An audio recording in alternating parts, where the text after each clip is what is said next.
আসসালামু আলাইকুম রহমতুল্লাহ বারকাতু। কেমন আছেন? আশা করছি ভালো আছেন। যারা ইমো ব্যবহারকারী আজকে তাদের জন্য ভালো একটা টিপস। অবশ্যই আপনি যদি ইমো ব্যবহার করে থাকেন তাহলে আমি বলব যে আপনাকে অবশ্যই আপনি এই সেটিংটা করবেন। কেন কি এই সেটিংটা করলে হচ্ছে যে আপনার ইমোতে কোনো প্রকারের কোনো মানুষ আপনার ইমোটা হ্যাক করতে পারবে না। ঠিক আছে? ছোট্ট একটা সেটিং, শুধু একটা সেটিং করলেই আপনি আপনার ইমোটাকে বাঁচিয়ে রাখতে পারবেন। আপনার মতো করে আপনি রিমোট আপনি ব্যবহার করতে পারবেন এবং আপনার ইমোটা চাইলেও কেউ হ্যাক করতে পারবেন না। ঠিক আছে? তো দেখিয়ে দিচ্ছি। প্রথমত হচ্ছে যে আপনি যদি ইমো তো ব্যবহার করে থাকেনই, তো সবার আগে হচ্ছে যে আপনি কর্নারে আপনার যেই নামটা আছে সেই নামের উপরে ছবির উপরে ক্লিক করবেন এখানে।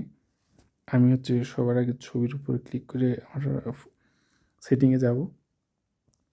যাওয়ার পরে আপনারা একটু লক্ষ্য করবেন এখানে হচ্ছে যে সেটিংগুলো আছে, আমি দেখানোর চেষ্টা করছি। এখানে হচ্ছে যে প্রাইভেসি অ্যান্ড সিকিউরিটি, ঠিক আছে? সিকিউরিটি অ্যান্ড প্রাইভেসি এটাতে ক্লিক করবেন। করার পর আপনাকে যেটা করতে হবে যে এখানে হচ্ছে লগইন, দেখুন লগইন প্রোটেকশন এই যে আমার হাতের সামনে আছে লগইন প্রোটেকশন, এই একটা অপশন আছে। এই অপশনটাতে ক্লিক করবেন।